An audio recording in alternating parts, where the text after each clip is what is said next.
Toronto's original Chinatown existed from the 1890s to the 1970s along York and Elizabeth Street between Queen and Dundas. By 1910, the Chinese population numbered over 1,000. The rapid growth of Chinatown prompted moral panic, leading to the Canadian Temperance Act of 1916 and regular raids conducted by the Toronto Police. In the 1950s, the same year the Chinese Exclusion Act ended, plans for Toronto's new City Hall were drafted that would displace the existing Chinese businesses.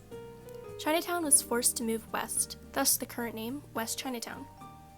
An important figure who helped save and relocate Chinatown was Gene Lum. Lum led the Save Chinatown Committee to prevent further demolition of Toronto's Chinatown in the 1960s, as well as lobbied the federal government to change its discriminatory immigration policies that separated Chinese families. The roar of construction and the pressure of development is quickly strangling Chinatown. There's been a great deal of talk lately about building a new Chinese community. When they were going to do away with Chinatown, using the excuse saying that Chinatown was a ghetto, it upset us very much because I felt that Chinatown had a very important role in Toronto. Mrs. Jean Lum expressed the feeling of the Chinese community last night as they appealed to the city to save Chinatown. Representatives from 29 Chinese organizations overflowed the city council chambers in an organized bid to As a result of the efforts of Jean Lum, Wesley Lohr, and many others, old Chinatown was saved.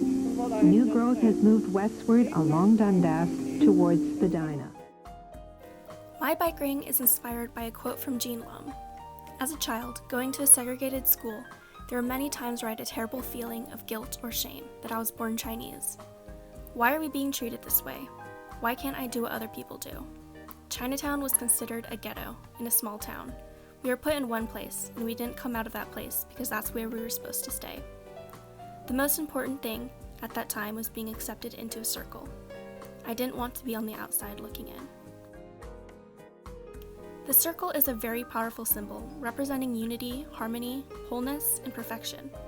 My bike ring has the image of a lotus flower blooming within the circle, as a way to disrupt it. A community as vibrant as Chinatown should not be forced to fit into a circle, and instead create a new one.